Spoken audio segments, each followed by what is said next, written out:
Welcome to Ghouls Night Out with your hostesses, Brandy and Jody.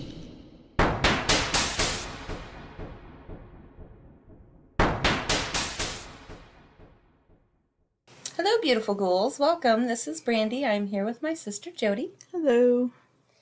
So I have some of the wildest historical events that rarely gets talked about.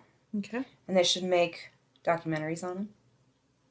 So first one, in the late 1970s, Howard Hughes, who hadn't been seen in years, was supposedly building this huge prototype ship that was going to vacuum valuable minerals from the sea floor.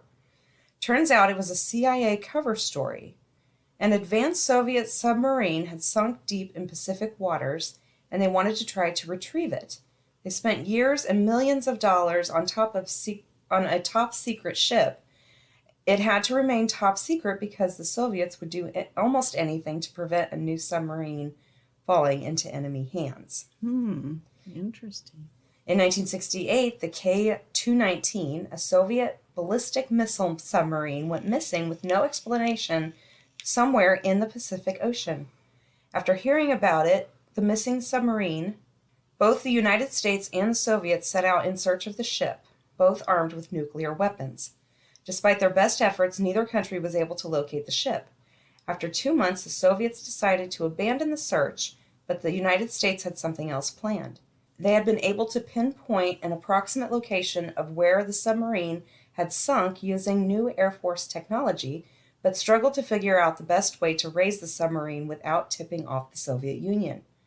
After much debate, the United States decided that raising the submarine was worth it, considering how much information about the Soviet Union's war strategy was sure to be on board.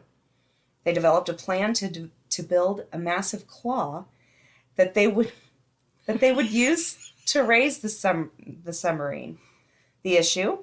The United States couldn't risk the Soviet Union finding out and worried about potential charges of piracy or a threat of nuclear warfare. The United States decided to enlist the help of Howard Hughes to develop a cover story that would prevent the Soviet Union from finding out about the ship's whereabouts.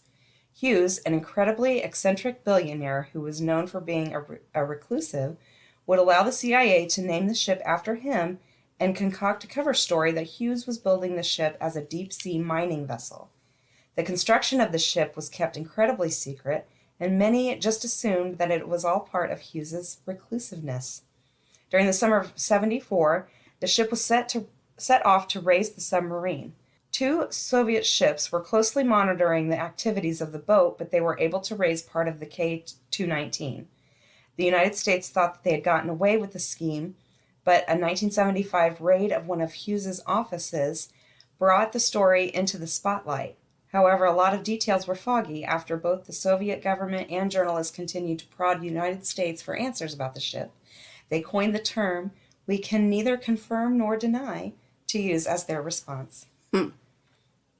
That's crazy. That is. Next one, the Claw. I know, right? Oh my God. That's like All I picture is the claw game. Yeah. That's exactly what it is. Bringing up a stuffed submarine. Have you ever heard of the Kentucky meat shower? Ew, no. Really? Next one, the Kentucky meat shower. In 1876, chunks of red meat fell from the sky without explanation. It was examined, and it was possibly lung tissue from horses or human infants. Ugh. Some people even ate it. What? People are so stupid. We've established this. They want to drink the coffin goo. Oh, God. So disgusting. March 3rd, 1896, a woman named Mrs. Crouch was making soap on her porch near Olympia Springs, Kentucky, when she saw chunks of meat raining from the sky. According to Mrs. Crouch, the meat rain looked grisly. She also said that she and her husband believed it was an act of God. Of course it was. Mm-hmm. Some thought Mrs. Crouch was playing an elaborate hoax, and media from around the country descended on Olympia Springs to investigate her claims. The chunks of meat were reported to be about 2 by 2 inches, and some even larger chunks found at the scene. People began to flock to the Crouch's farm to see the meat for themselves. While initial reports said the meat was beef, 2 men at the scene tasted the meat and said they believed it was either lamb or deer. A sample of the meat was tested, and results said it was either tissue from a horse or a human infant. While we will likely never know what exactly happened, theories have been swirling about what exactly caused the meat shower. The most plausible theory is that the meat came from a flock of vomiting vultures. Yeah. Vultures are known to vomit when they feel threatened, and when a vulture sees another vomiting, they will often vomit as well. Scientists said the vulture theory makes the most sense given the variety of meat that was found at the site. Others believe it was an unexplained phenomena that was a message from God. Whatever. It was probably vultures puking on Probably. Mm. They were eating it. Oh, they totally were. They're like, let's just lick this so thing. stupid. My gosh. Next one, the Move bombing in 1985. The Philadelphia police literally bombed a building from a helicopter and incinerated 2 city blocks. Tensions between Move, a black liberation group in Philadelphia, and the Philadelphia police had been brewing for years. Move, which still exists today, stood against government, corporations, and technology, and focused heavily on animal and environmental rights, believing that people should return to nature. The group was known for nonviolent protests, but often had run-ins with authorities due to their outspokenness regarding police brutality.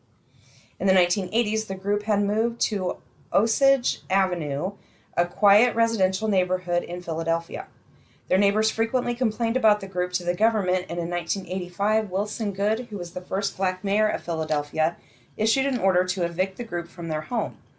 They refused, setting a stage for a standoff between Move and Philadelphia officials. On May 13, 1985, police entered the home and ordered everyone inside to get out. Nearly 500 officers were on scene. When the residents refused to leave, police tried to forcibly remove the 7 adults and 6 children who were inside. Police began throwing canisters of tear gas, and Move members responded by shooting. After the gunfight, officials ordered that a satchel bomb that was laced with Tovex, which is a dynamite substitute, be dropped on the house from a helicopter. The house went up in flames, killing 11 people and destroying 61 other homes on the block. What a bunch of idiots. Seriously. More than 250 residents were left homeless as a result. Jesus. In 1986, a task force found that the actions of Philadelphia government were unconscionable. Is that right? Yeah. Goode made a public apology, but no one was formally charged. Ramona Africa, who was the only surviving adult Move member, refused to testify in court and served 7 years in prison for rioting and conspiracy. Ridiculous. People minding their own freaking business, and that happened. She ends up in jail. Next one, the radium era, where people were actually ingesting radium. I've heard of this one. In the early 20th century, glow-in-the-dark watches became all the rage. The watches were covered in shiny paint that gave the glow effect.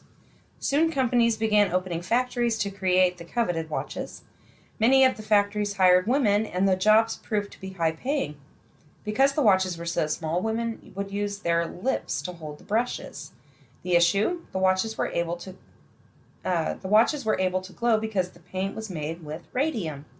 And the women who used their lips to paint were ingesting the radioactive element. Radium, which had been discovered in 1898, became a massive fad because it was believed to give people energy. Oh my God. Soon, products like toothpaste and energy drinks full of radium began hitting the market. Once ingested, the body often confuses radium as calcium and gets incorporated into the bone, leading to necrosis and bone cancer.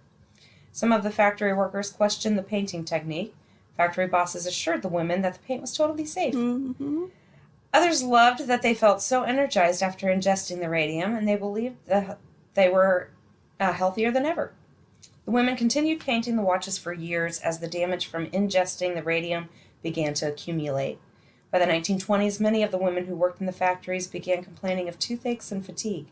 Their jawbones began deteriorating, and some began becoming so brittle that they disintegrated. Ugh. In 1925, Grace Fryer decided to file a lawsuit who struggled to find a lawyer who would represent her. 2 years later, she was finally able to file her case alongside 4 other women. In 1928, the case settled in favor of the women, sparking more lawsuits from others who had been affected by the radium. In 1968, radium paint was finally phased out of the market. When? 1968. It took that long? Yes. Jesus.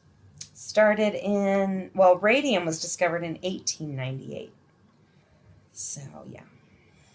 Next one, Ernest Shackleton's voyage to Antarctica that went wrong. Most amazing survival expedition story I've ever heard. In December 1914, Ernest Shackleton set out on an expedition of a lifetime in his attempt to reach the South Pole aboard the Endurance. He had unsuccessfully attempted to make it to Antarctica twice before, and this time enlisted the help of a crew of over 60 men. They had approached the thick barrier of ice around Antarctica, and the crew began chipping away to push the boat through. After weeks on the job, they were making decent progress until a heavy wind pushed all of the ice back together. Oh, shit. The ship was stuck in the middle of the ice, unable to push forward to reach Antarctica and unable to backtrack to escape the ice. There was nothing the crew could do but wait out the winter and hope the ice would melt enough for them to dislodge the boat. Crew members noted that while Shackleton never publicly expressed concern, he privately worried that they would never be able to free the ship. Meanwhile, the crew set out to salvage as many provisions as possible, while being forced to sacrifice anything that added unnecessary weight to the ship.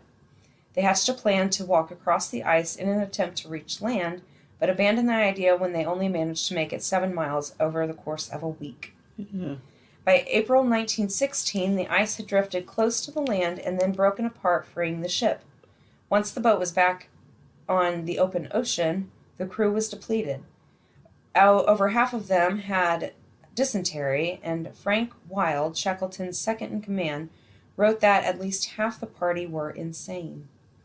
The crew reached Elephant Island and touched dry land for the first time in 497 days on April 15th.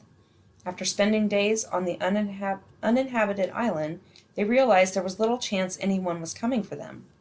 Shackleton and a few other crew members set out on a lifeboat in search of rescue. 2 weeks later, they reached land. They disembarked and hiked 3 days until they reached Stromness, a Scottish town.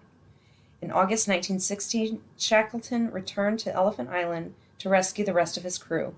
The Endurance sunk, its whereabouts remaining a mystery for years. In 2022, crews found the shipwreck, finally ending the saga of the Shackleton and the Endurance. That sounds like it sucked. Yeah. Next one, the supposed hysteria over Orson Welles' in 1938 War of the Worlds radio broadcast was made by local newspapers because they were afraid of being replaced by radio. I've heard this one too. Yeah. On October 30th, 1938, Orson Welles' The War of the Worlds radio broadcast debuted. The show turned H.G. Wells' novel of the same name into a series of fake radio bulletins proclaiming that a group of aliens had invaded the New Jersey town. Some who heard the show believed that it was real and began calling authorities and newspaper offices to confirm the story. Soon, newspapers began reporting that the show had caused hysteria across the nation. In later years, there was controversy about exactly how many people heard the broadcast. While some sources say that over 12 million people were listening, according to Slate, only a small portion of the country was actually listening in. During the broadcast, the C.E. Hooper rating service called about 5,000 households for its national rating survey. Only 2% of households reported listening to the War of the Worlds, and not a single household surveyed said they were listening to an emergency news broadcast. In fact, some areas, CBS, which was the station that aired the show, preempted the War of the Worlds in order to play local programming. Many people began pointing fingers at newspapers for stoking public fears about the show. In fact, some believed that newspapers made up all of the supposed hysteria in order to create distrust in the radio, because they were worried the radio was going to overtake newspapers. Others blame newspapers exaggerating the few initial reports of people actually believing the play and said that their coverage made the hysteria even worse. That's what I believe. Yeah. Next one, the Montreal Biker War in the 90s and the life of Maurice Mom Boucher. In 1994, the Hells Angels biker gang, which was notorious for their involvement in drug trafficking and other crime in Quebec, issued an ultimatum. Anyone dealing drugs in Quebec needed to be buying them from the Hells Angels, or else they would face severe or even deadly consequences. Rival gangs led by the Rock Machine came together to form an alliance to fight back against Hells Angels. On July 13, 1994, 3 men walked into a motorcycle shop in Quebec and killed Pierre Daoust, an employee of the shop who was a Hells Angels supporter. This murder stoked a years-long biker war between the Hells Angels and the Rock Machine that would determine which gang would control the drug trade in Quebec. After Daoust's murder, members of the Rock Machine attempted to kill other Angel supporters. Later that day, authorities announced that they had arrested 5 Rock Machine members after uncovering a plot to bomb an Hells Angels clubhouse. In the following weeks, Hells Angel groups across Quebec met to decide that they wanted to take part in the biker war. Surveillance caught Maurice Boucher, the president of Hells Angels, who was known as Mom, leaving one of the meetings. After the meetings, all 4 of the major Hells Angel groups in Quebec decided to take part in the war against the Rock Machine. In 1997, Boucher ordered the murder of 2 prison guards in an attempt to destabilize the justice system. He also wanted to ensure that the crimes committed by members of the gang were so serious that police would be so disgusted by gang members that they wouldn't want to convince them to become informants. By 2001, police were able to piece together who was involved in the biker war and arrested Boucher and 41 of his associates on drug trafficking and murder conspiracy charges. Boucher was later given 3 life sentences for the murder of the prison guards. The biker war ended in 2002 with over 160 deaths.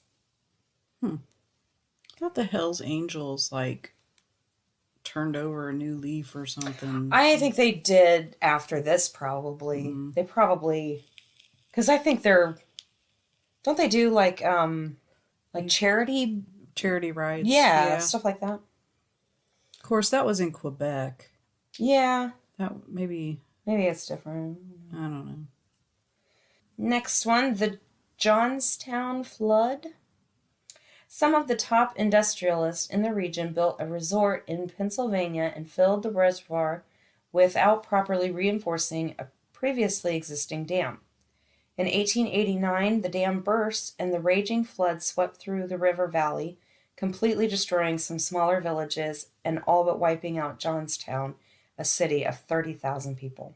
Isn't that the one where it's all still underwater, and if you go diving down there, you see this town underwater? Oh my God, I don't know.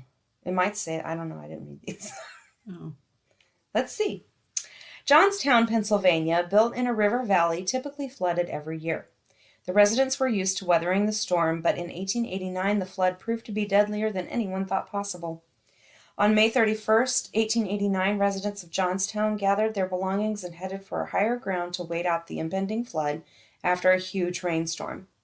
Just 14 miles away, the South Fork Dam, which held back Lake Conemaugh, Whatever. Go ahead. was struggling to keep up. All day, officials had been trying to find a solution to prevent the dam from failing. They initially attempted to add height to the dam to allow more water to accumulate, then tried to dig a second spillway to relieve some of the pressure on the dam. They also sent a man to warn those in Johnstown that the dam was likely going to burst, but the message was never delivered. Around 3 p.m., the dam burst, pouring the contents of the lake into Johnstown with a force scientists said was the equivalent to that of Niagara Falls. With the flood came 14 miles of debris that had accumulated as the water rushed to Johnstown. The wave was up to 40 feet high and half a mile wide. The death toll was officially counted at 2,208 people. A massive pile of debris that stretched for 30 acres took over 3 months to remove. Officials had to blow portions of it with dynamite. Lawsuits were filed, but the flood was seen as an act of God, and nobody was held liable for the dam's failure. Hmm. So it doesn't say anything about being able to see it, but I would assume that is crazy. Well, it might not be the same thing, because if it had that much force behind it, there wouldn't be buildings still standing. Oh, yeah, that's true. So I must be thinking of something different.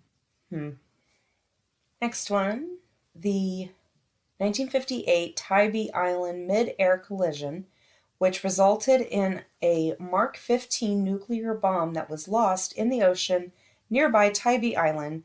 To this day, it has never been found. That's not good. No. On February 6, 1958, a routine military combat simulation was a B-47 bomber set out from the Homestead Air Force Base in Florida. On board was a 7,600-pound bomb. At about 2 a.m., the bomber collided with an F-86 fighter plane after the pilot of the F-86 ejected himself from the plane.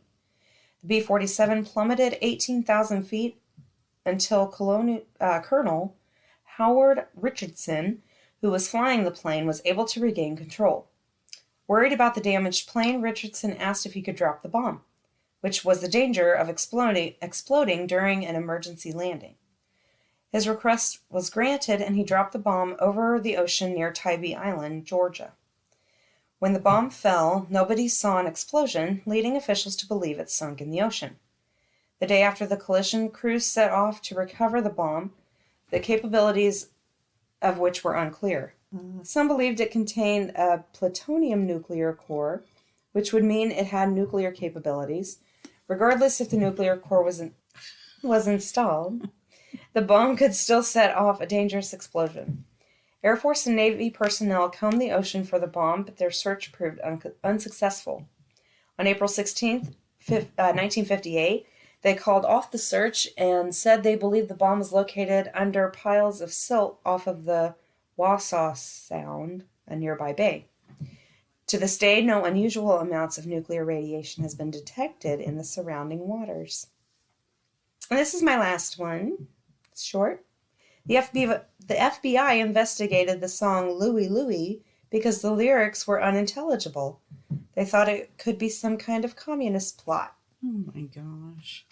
They spent like a shit ton of money and a lot of time, and they still didn't, like, nothing happened from it. It was probably just some stoned guy. Yeah, He was just exactly. like, that sounds good. Just mumbling his lyrics. And those are mine for the beginning. All right. I did unexplained things that have happened to people. And if I've already read these, oh well. This one is called The Gray Demon. Ew. One night I had a pretty severe nightmare where there was a gray cloudy demon that was scuttling around my house. I woke up in a sweat when it jumped on me. About 2 minutes later, I'm trying to get back to sleep when I hear a yell from my brother's room. I was already up, so I asked if he was all right through the door. He said he was fine. Next morning, I asked him what woke him up last night, and he pretty much explains the exact same dream that I had. Ew, what? Don't like it when people share dreams. It's so No. weird. That usually means it wasn't a dream. Yeah. A mirror to God knows where. For 2 years, my mom had a recurring nightmare in which the mirror at the end of the room facing my parents' bed would turn transparent and there would be a man standing behind it. What? When redecorating, they removed the mirror from the wall to find a hole behind it with a small empty room leading to nowhere. Shut the fuck up. What? Yeah, that's weird. You can see through mirrors? Was it a two-way mirror? I don't know. I'm so confused. It would turn transparent. So this was a dream where it would turn transparent. Oh. And there would be a man standing behind it. But they still, But they when they- actually, oh my When they God. redecorated, they removed the mirror from the wall. There was a hole behind it. That is fucking crazy. Oh my gosh. Have you seen the TikToks where the people, like, if you have a mirror on your wall, but it doesn't reach the floor, you stand up against the wall, you can see your feet in the mirror? How is that possible? Exactly. What? What? So, are you facing the mirror? Yeah, you're facing. Okay, so if you had a mirror that, say it came up to your I waist. see what you're saying. Okay, so if you're standing against the mirror looking in it, how is it reflecting the bottom half of your Exactly. body? How do you see your feet? Ew, I just got chills. You can I fucking hate mirrors. I know they're creepy. And what is that? There's don't know. TikToks about it. Look it up. It's weird. I don't want to. The Invisible Passenger. Got lost with girlfriend at night in Waco, Texas.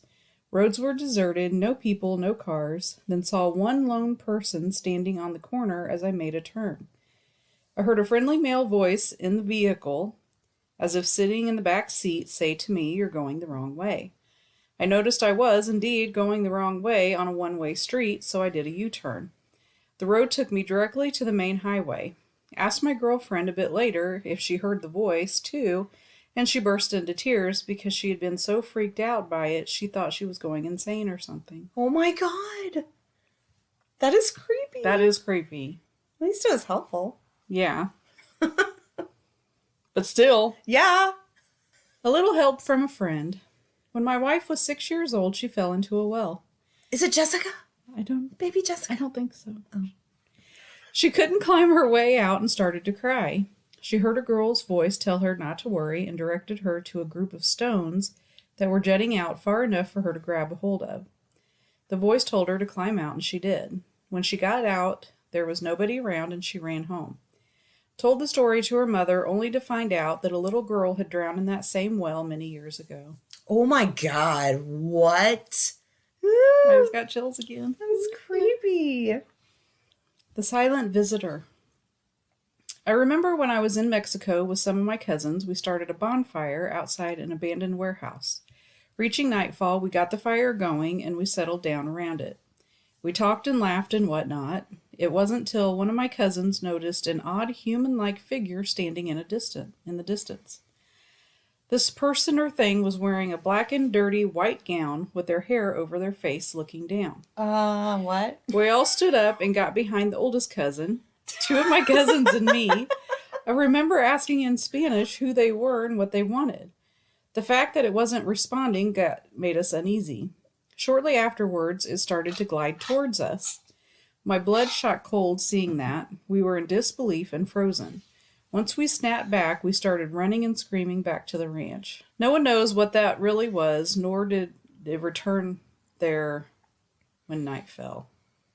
I guess they didn't go there again after night. I wouldn't go there either. Shit. I wouldn't either. That is It creepy. reminds me of the girl Ring. from The Ring. Yeah. Yeah.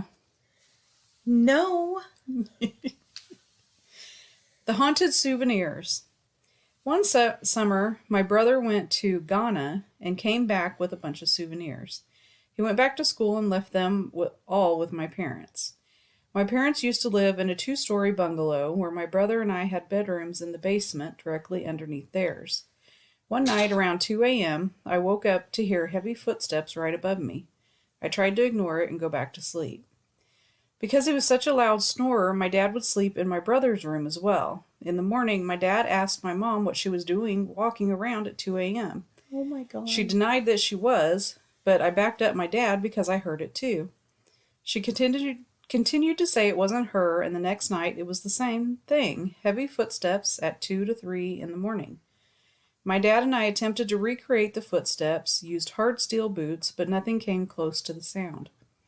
I started having weird-ass dreams. In them, I felt awake and would see a big, dark figure in the middle of my room that would move closer to me. Then, when it would reach out to me, I would wake up to more footsteps. I once had friends over after a party who all, between 2 and 3 a.m., asked if there was someone in the house. I couldn't really give them a response other than, "Oh yeah, those are just the ghosts." Finally, we decided to try to move all the souvenirs my brother brought back, which included 6 African masks. When we really looked at them, there were a few that were terrifying, like really demonic looking, so we put them in the garage. This is what really got me. For the next 2 days, birds would fly into the glass of my parents' bay window in their bedroom and die. We had to pick up like 15 dead birds. It only stopped when my dad got rid of the masks. We blamed the masks, but I still have no clue why this shit went down. It was the masks. Yeah. For sure. Yeah. If it started when they came. And it stopped when they left. The sick and crying roommate. A few years ago, I lived in a little cottage-style house that was built in the 1920s. It was a charming house, and I loved it, but weird things happened in that house. The first thing... It's Raina. Oh, I was like, what the fuck is that? It's little fingers tapping on the window. That's creepy. The first thing we noticed that was we couldn't place anything made of glass on the counters in the kitchen and turn our backs because the jar would fall to the ground almost instantly and shatter. I tried putting the jars on the back side of the countertop against the wall, but they would still somehow fall off and break as soon as I left the room. For the first month we moved in, I would hear vomiting noises, coughing, What? and sobbing coming from the bathroom. Oh my God, what? My roommate had stomach issues that year, and no one would answer when I asked if everything was okay, so I just assumed she had the pukies and wanted to be left alone. This went on weekly for about 10 months, and one day my roommate and I were hanging out, and she asked if I was feeling okay. I said, God. Yeah, I'm fine. Why? I heard you throwing up earlier this morning, and I was worried about you. Why were you crying? I thought that was you. Oh my God. We were the only ones home that entire week. We realized that we thought the other person had been sick and crying in the bathroom for the entire year, but it was neither of us. We never figured out where the sounds were coming from. What? Oh my gosh, that is... Talk about rude friends. It takes a year for you to... Well, that person... I mean, the thing vomiting wasn't answering them when they knocked on the door. Yeah, but they lived together. Well, yeah. Come on. That is weird. And what an uncomfortable sound. Yes. Oh my... I'd be like, dude, are you okay? It's been like a year. You puke every day and cry. What the fuck? Oh my gosh. By that time, they'd be skin and bones. Yeah, every day. And seriously dehydrated. Yes. After a week, I'd be like, I think you need to go to the doctor. Oh my God. That is so weird. I wonder what that's about. I don't know. Man, that would suck though if ghosts were real and you came back and you were a puking, crying ghost. Every day in the Every day? bathroom? Oh my God. That would suck. That's got to be a residual. Yeah. Like, that's so weird. Interior design from the other side. What? This happened to my uncle before he married my aunt and became part of our family. He lived with his previous wife and 2 kids in a house for most of their lives, and his wife suddenly became terminally ill and died a few months later.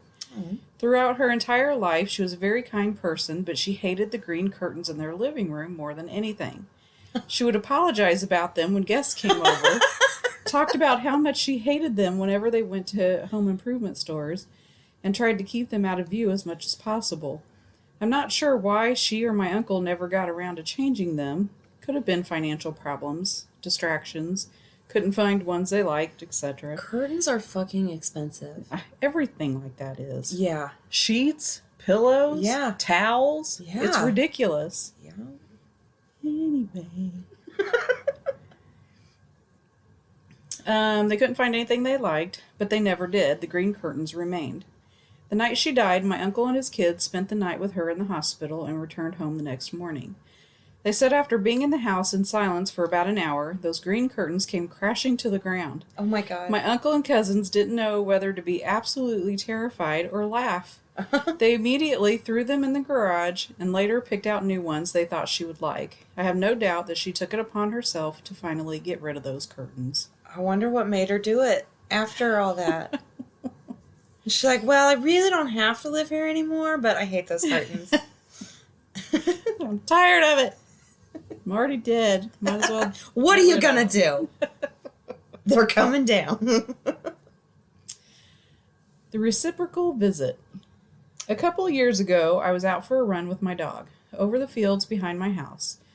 We came across this old abandoned mansion. It hadn't been lived in at least 15, maybe 20 years. The rich guy who owned it had went bankrupt, and now the bank owned the house. I decided I'd take a look through the house. It was pretty cool, run down, but it looked like someone had left in a hurry. I decided to head home. Once I get back, I go for a shower. Afterwards, I walk into the kitchen and start to make a sandwich. I bring it over to the table, and there it is, a Post-it note.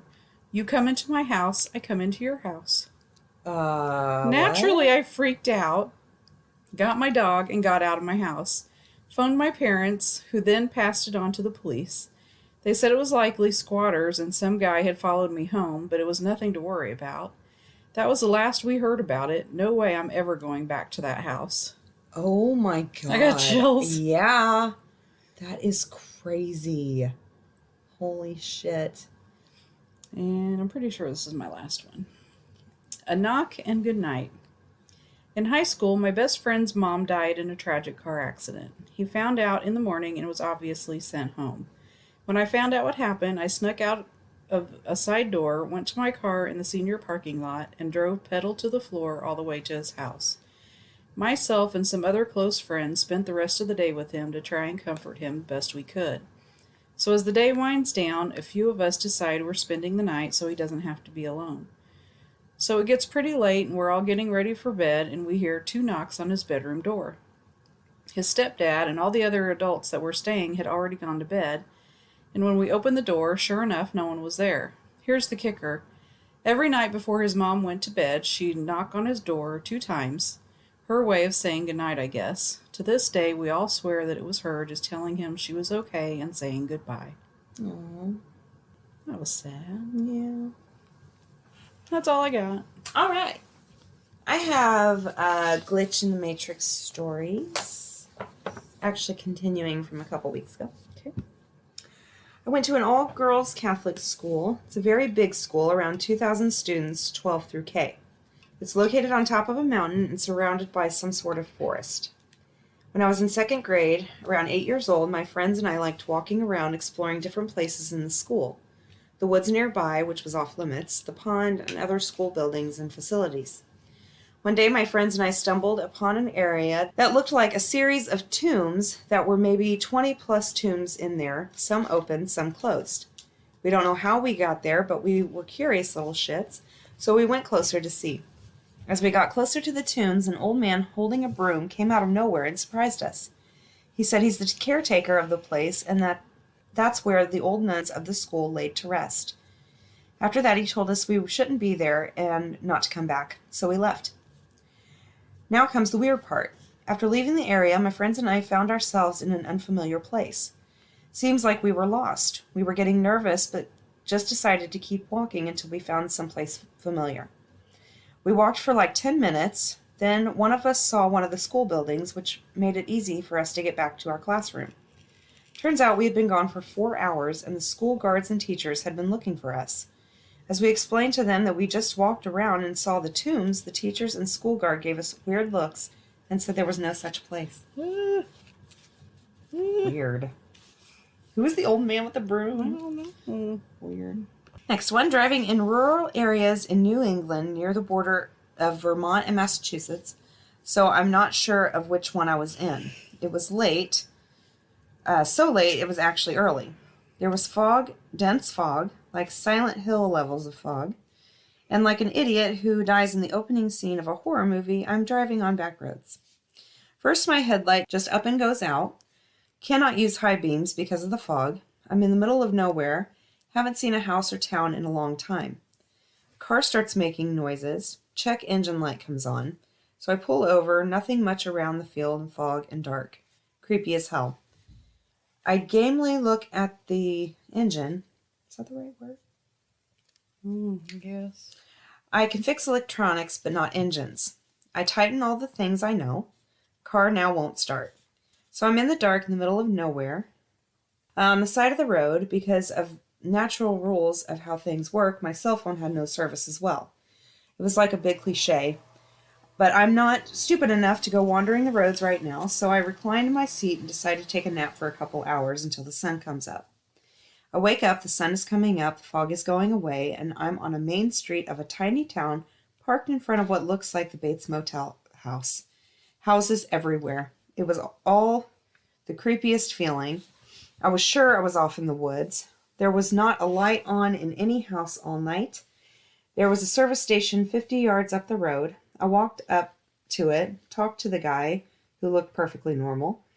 He walked over to look at the car, asked me to try and start it, and it did. Fucking thing turned right away, and both headlights were working. I drive on, never got the name of the little village, and couldn't find it on a map. I always felt like it was a big setup for a horror movie that just didn't pan out. Next, when I was studying abroad in Italy my freshman year of college, and a group of friends and I were trying to find this bus station in Rome. We went to where Google Maps led us, and the building looked like it was an office building of some sort. So we're thinking, okay, maybe it's in the basement. So we go into the building and get on the elevator, and there's no button for the basement. So we're like, okay, maybe if we go to the top floor, we'll be able to have a vantage point to see the bus station from where we are. So we go to the top floor, walk out, and we're greeted by this woman who's standing behind a counter that appears to be a Chinese restaurant. So we go in, and there's like her and a couple kids playing on the floor near her. We all look around, and windows are totally blacked out. And this woman looks at us and says in a super thick Russian accent in English, "What are you doing here?" So by this time, two of us are sufficiently freaked out. But the fearless one of our group goes, "We're trying to find the bus station. Do you know where it is?" The woman answers, "It's in the basement." My friend says, "Well, there's no button for the basement in the elevator." The woman says, "No, you have to take the stairs." So we thank her and leave super fast. Go down the stairs pretty quickly, find the station, and get on our bus. And for whatever reason, as we're pulling away, all of us decide to look out the rear window of the bus to see if we can spot the building. But it's not there. Just a regular old bus station. To this day, we all maintain that we were in the Twilight Zone. That's weird. It is weird. I got chills. What the fuck? Where were they? What floor were they on? What floor did the elevator say they were on? You know what I mean? Like, was it a tall building? Oh my gosh, it's so weird. Well, I was thinking, how could a bus station Be in the basement? I know, I thought that too. Unless it was like an underground, like, parking garage. You know how they have those, and they like, but fucking weird. Yeah. What? Okay. Next one. When I was 7, all potential credibility has just been abandoned, I'm sure. I rode my bike into a tunnel under a 2-lane road. When I emerged, I was in a desert. The path was still there. It went straight off into the desert. There were a few cactus plants, and it was hot and sunny. I quickly turned around and went back through the tunnel and emerged in my own hometown park, where it was late afternoon with lots of West Coast trees, and it was November. I looked through the tunnel and could see the other side of the park with no cactus, just normal trees. That gave me chills. That is weird. There's totally a portal in that tunnel. Mm-hmm. Oh my god. Now, if it was me, I would have went back through and seen if I came out in the desert or... You really would go back? Yeah. I'd be scared I wouldn't be able to get back to my hometown. When you're 7, you don't think of stuff like Well, that. yeah, I guess that's true. Yeah, if I was 7, I'd be like, wait, what? You're like, what? Let me try this again. Go in there and get some sand and take it back with me. Yeah. See what's happening. Next one, I've never had anything really spooky happen to me. However, I did find a sweet shop that didn't seem to exist. In college, I ended up in the next town over for a year. I knew almost nothing of this town. Probably sprang up in the early 40s, as most of the buildings had that sort of architecture. I was exploring the town, got a bit lost, and ended up at this sweet shop. They did cookies, cakes, and chocolates. I got a couple dozen of these little butter cookies that disintegrate when you put them in your mouth. Asked how to get to the main road. This is pre-smartphone era. And thanked them. Said I'd be back. Tried to find the place later, never could. Asked others for directions. I was told repeatedly there was no shop like that. It must have been the best damn kept secret in that town.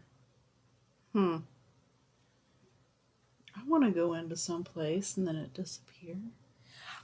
Well, yeah, but I want to buy, because almost all of them, well, they bought something. Cookies. Yeah. But like that witch store that those girls found, Mm-hmm. and then it wasn't there anymore. Oh Yeah. my gosh, I would have loved to like buy something from there, and then it disappeared. Mm-hmm. Be like, but look. Next one, my friends and I saw something very scary while camping. All of us forgot to bring matches, so my friend went looking for people to give us some.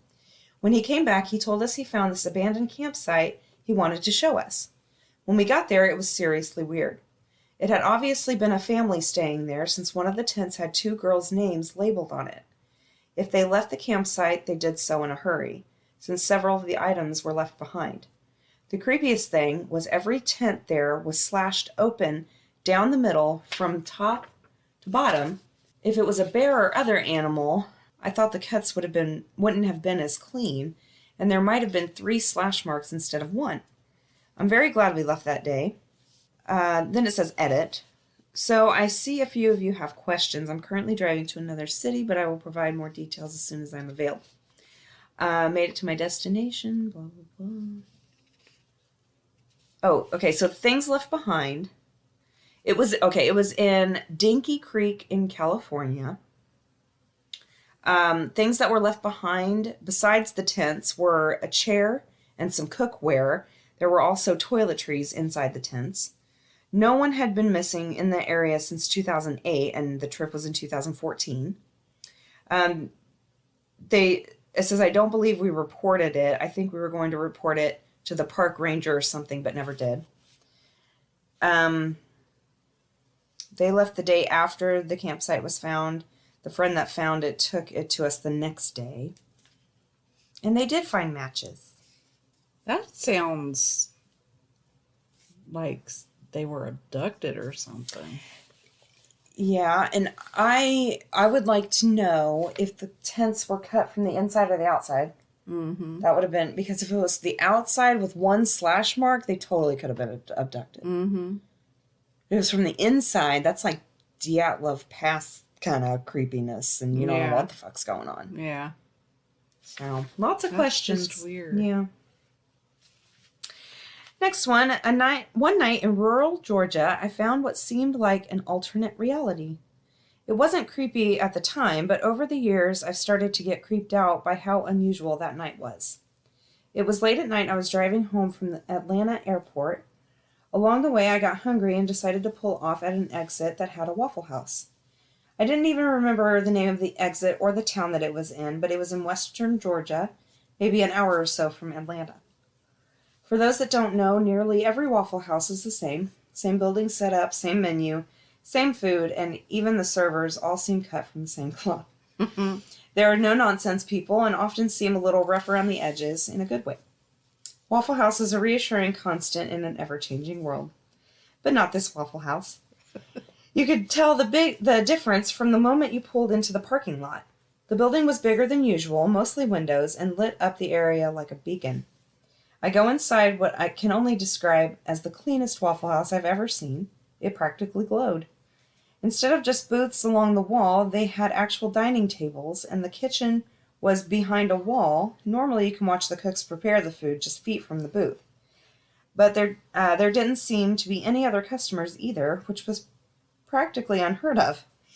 Everyone goes to Waffle House, especially late at night after drinking. An attractive, incredibly pleasant woman bustled up and took my order, but otherwise left me alone in this bright restaurant that should have been filling up with people. She brought me my order, and it was probably the best damn waffle I'd ever seen. I finished eating, paid, then got back on the road home. To this day, I haven't met anyone else that knows about this mythical shining Waffle House on a hill, and I'm pretty sure it was something out of an alternate universe. That's hilarious. That would be weird to walk into a clean Waffle House. Yeah. And they're right. Every single Waffle House is exactly the same. Mm-hmm. And the kitchen is never behind a wall. No. That's you weird. always get, because that's where they put the food for the waitresses to come and get it. Yeah, it's weird. That's weird. Everything's like right there. Mm-hmm. Next one, Some odd years ago, I took my kids and parents on a driving trip through the eastern coast of Canada. My dad, who was currently driving, decided to take this shortcut off the main highway down a dirt road. About 5 minutes down this road, things got eerily quiet.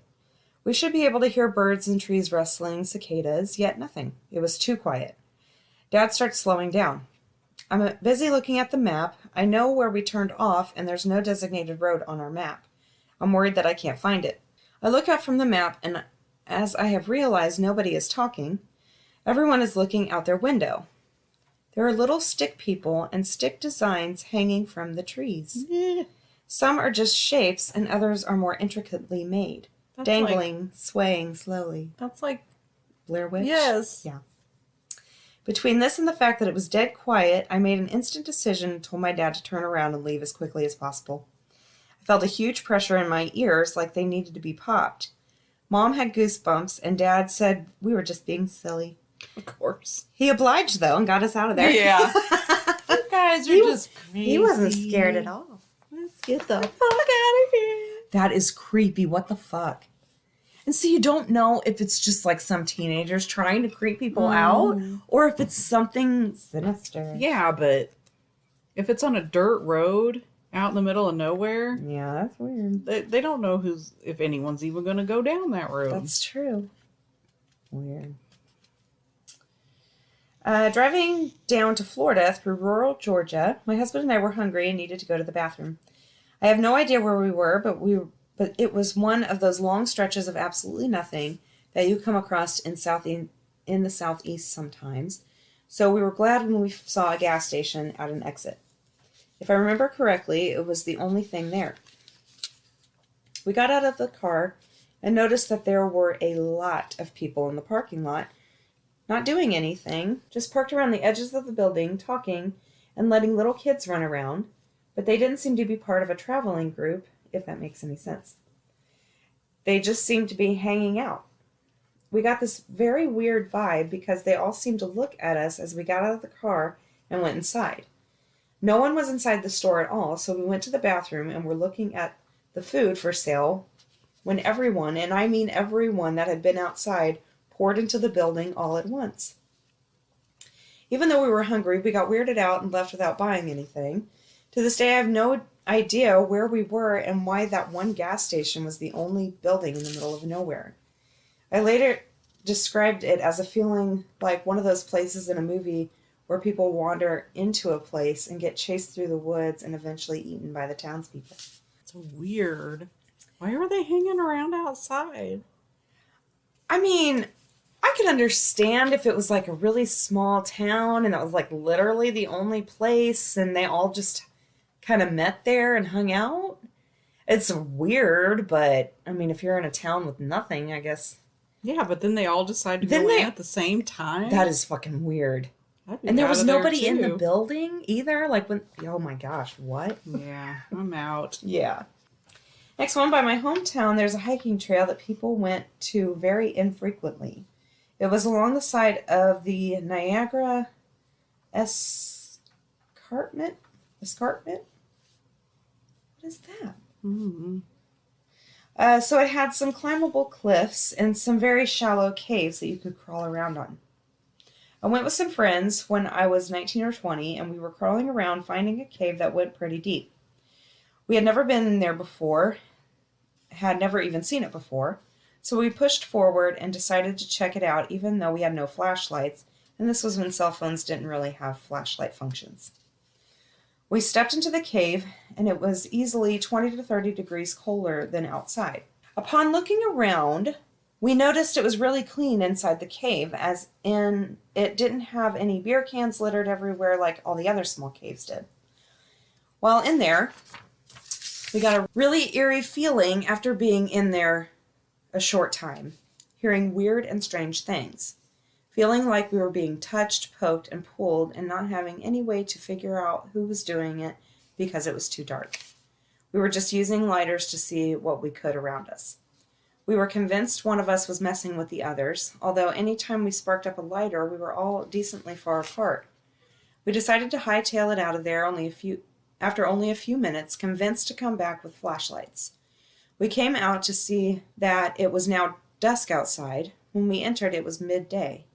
Somehow, we had lost roughly 3 hours inside this cave. We went back with flashlights the next week, but have never been able to find this cave again. That's kind of weird. And the fact that all the other caves had beer cans in them and that didn't, weird. Next one, when I was a kid, I went exploring in these pine woods behind my house. We live on a farm, so there's paddocks in the front of our house and pine woods behind us.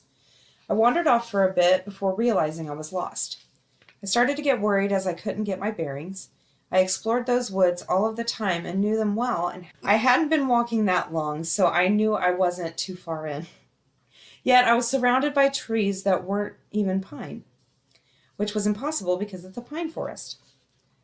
Never once had I seen a tree that wasn't pine in this forest or the surrounding forest. It started to get dark and I started crying, just ran fumbling through the surrounding forest. It started to get dark and I started crying and just fumbling through the way I came, hoping to find my way back.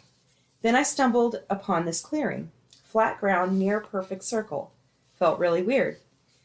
There were these bushes at the edge of the clearing, so I climbed through them. Once I got out, I realized I was standing behind the chicken coop right near my house. I ran home and got yelled at by my mom for being out so late. Next day I went to check behind the chicken coop. There were no bushes, no clearing, just pine trees. That place just disappeared. Even through my teen years, I still wandered off hoping to find that place to prove I wasn't crazy, and I never did. Ew, that's creepy. That is creepy. Like, why would he see other trees? Mm-hmm. Why was there a clearing and bushes? And then this house, like right there. That's so weird. I was staying at a friend's house in the financial district in NYC. They were out of town, so I was babysitting their cat. At some point in the late evening, I realized I hadn't eaten dinner, so I went out to find something fast. Hurricane Sandy had recently come through, so many shops and restaurants were still closed and in recovery mode, so my search turned up nothing of interest. On my way back to the apartment to order delivery, I walked past a place with a woman standing outside, and she said, "Free pizza?" Now, I'm not one to ever turn away from those words, so I turned to her, and she repeated the phrase while opening the door to a small pizzeria. I went inside, and sure enough, there was free pizza. I ended up getting 2 large slices and headed back home for the night, stopping to give one to the doorman of the apartment complex. The next day, I walked the entirety of the financial district and found absolutely no trace of this pizzeria. To this day, I still call it my ghost pizza story. So, when they ate the pizza, were they actually eating pizza? I don't know. That's weird. Did they hand the doorman nothing? He's like, thank you. I'll take some pizza. That doesn't exist, crazy person. That's what I want to know. Like, is this stuff that they get from these places? Like, what? Is it real? Where did it come from if it's not there? What? I'm so confused. About 6 years back, my mom and brother and me took a road trip from SoCal to Seattle. We stopped at a couple places along the way to make it a long trip. The way back, we were driving through Oregon and it started to snow. It's about midnight, so we decided to get a room and spend the night and head back out in the morning. We see this really huge sign off of the freeway saying hotel next exit, so we take the exit and head up. It goes up a hill and back down, and it's just a huge clearing. Small little motel, there's cars there, parking lot looks full. It's like a bunch of bungalows all closed off and split into rooms. The cars are all parked in front of the rooms except one room. I go up to the middle bungalow door where it says office and walk in. Some guy comes out the back, and he was obviously sleeping, and I had woke him up. I asked for a room, and he says, "Hold on, man, let me handle something in the back real quick." The guy lets out a massive, gnarly fart, starts low and ends high. Pretty sure he had to wipe after that one. What? I started laughing, and he walks back and gets mad that I was laughing. Gives me the key, and my mom and bro go to the room for the night. Next morning, it's about 7 a.m., and we hear people outside the room. It's loud and a lot of people. I look out the window, and there's no one there. Not a single person, but we can hear them. We got ready and left at about 7:30 in the morning. We still hear people, but still don't see anyone. We walk outside, and it's nothing but old cars parked there, rusted out, some sitting on cinder blocks, some no windows. I go to the office, and a different guy than the gnarly fart guy is there. He keeps asking if we're sure we don't want to stay another night. I say no, and we get in the car and remember we saw a McDonald's like an exit or two back. So we backtrack, get breakfast, and start heading back home. On the way back, we pass a sign that says no facilities next 20 miles or something like that. So we don't get the bootleg sign we had seen the night before. After that, we made sure we only stayed at big motels off the freeway. That is weird. What's with the gnarly fart? And why do you get mad? Everyone's gonna laugh You at can't that. get mad about that. Exactly. I That's would be just not allowed. Okay, here's my last one. Many years ago, my family and I moved from California to Nebraska. I was still a young kid, probably 5 or 6 years old. We were driving through Nevada and shortly after Las Vegas, and we needed to stop to fuel up. We stopped at your typical old school gas station that rings when you pull up to the pump. I don't remember it that well, but my dad told me it looked normal. He got out to stretch while my mom went inside to pay for gas. My mom said that when she walked in, the gas station had quite a few people inside, despite us being the only car there. And when she walked up to the counter to pay for the gas, everyone turned to her and the lights went out. She ran outside where my dad witnessed everything and helped her into the car, and we sped off down the interstate, not caring whether we ran out of gas or not. To this day, my mom says that it's one of the scariest encounters because she can't explain nor figure out exactly what was going on. And yes, we found a better gas station down the road and made it to Nebraska. So she goes in there. There's people in there. They're all staring at her. They stare at her, and then the lights go out. She walks up to the counter and the lights go out. Oh my God, I would die. And she just ran out. She noped the fuck out of there. Hell yeah, she did. All right, it's time for the witty wrap up. Yay, witty wrap up. All right, not even gonna say it. McDonald's forgot the chicken nuggets in my daughter's Happy Meal, and she said, "Well, I guess this is a sad meal now." That's cute. I made my bed and found a half-eaten stick of butter in it. When I What? asked my child if she put anything in Mommy's bed, she said, "I did not put butter in it." The mystery continues. More at 11. The mystery continues. That's such a kid thing. I don't know, but I know I didn't put butter in your bed. For sure.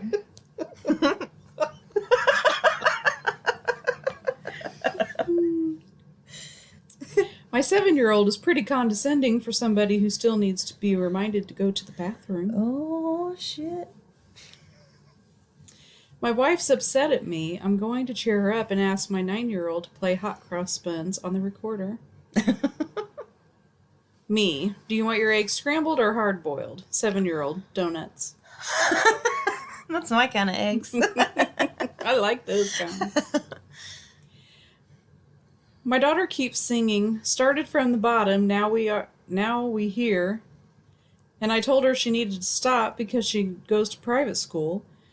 We gonna nip any concepts of getting anything out of the mud before they even start. Like, you come from a stable, well-supported environment. Knock it off. Okay. I don't know.